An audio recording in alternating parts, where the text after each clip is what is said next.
God bless you, my dear friend. If you would, take God's holy word and turn with me to 1 John chapter 4, starting at verse 1. Beloved, believe not every spirit, but test the spirits, whether they are of God, because many false prophets have gone out into the world. And hereby you will know the Spirit of God. Every spirit that confesses that Jesus Christ has come in the flesh is of God. Every spirit that will not confess that Jesus Christ has come in the flesh is not of God, and is that spirit of Antichrist, whereof you have heard that it should come, and even now already is it in the world. You are of God, little children, and have overcome them, because greater is he that is in you than he that is in the world. They are of the world, therefore speak they of the world, and the world hears them. We are of God.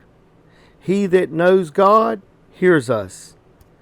He that is not of God does not hear us. And it is hereby know ye the spirit of the truth, and the spirit of error.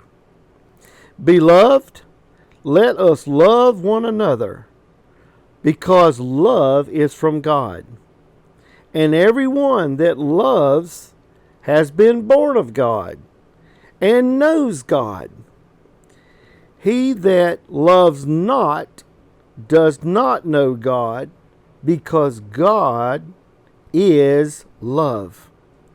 In this was manifested the love of God towards us, because that God sent his only begotten Son into the world that we might live through him. Friend, I have to say that again. In this was manifested the love of God toward us, because that God sent his only begotten Son into the world that we might live through him. Herein is love, not that we loved God, but that God loved us and sent his Son to be the propitiation for our sins. Beloved, if God so loved us, then we ought also to love one another. No man has seen God at any time. If we love one another, God dwells in us, and his love is perfected in us. Hereby we know that we dwell in God, and God dwells in us, because he has given us his Holy Spirit.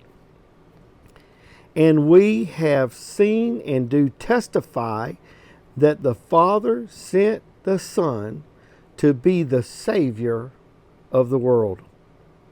Whosoever will confess that Jesus is the Son of God, God dwells in him, and he dwells in God. And we have known and believed the love that God has to us. God is love, and he that dwells in love dwells in God, and God dwells in him. Herein is our love made perfect, that we may have boldness in the day of judgment, because as he is, so are we in the world. Friend, that is one scripture. That is one truth that I pray that we all grow up into the fullness of Christ.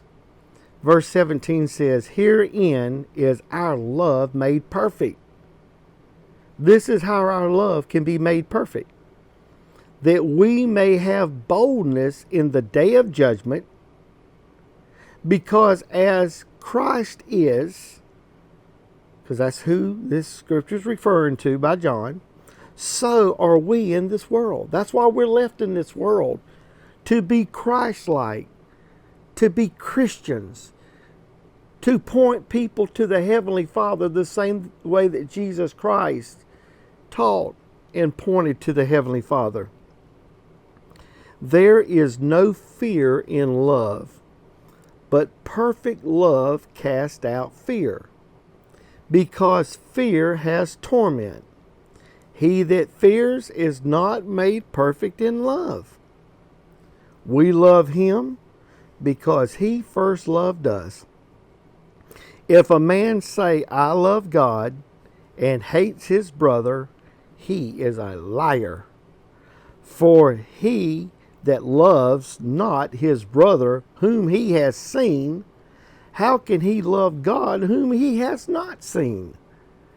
And this commandment have we from Him, that he who loves God loves his brother also. God bless you, my friend.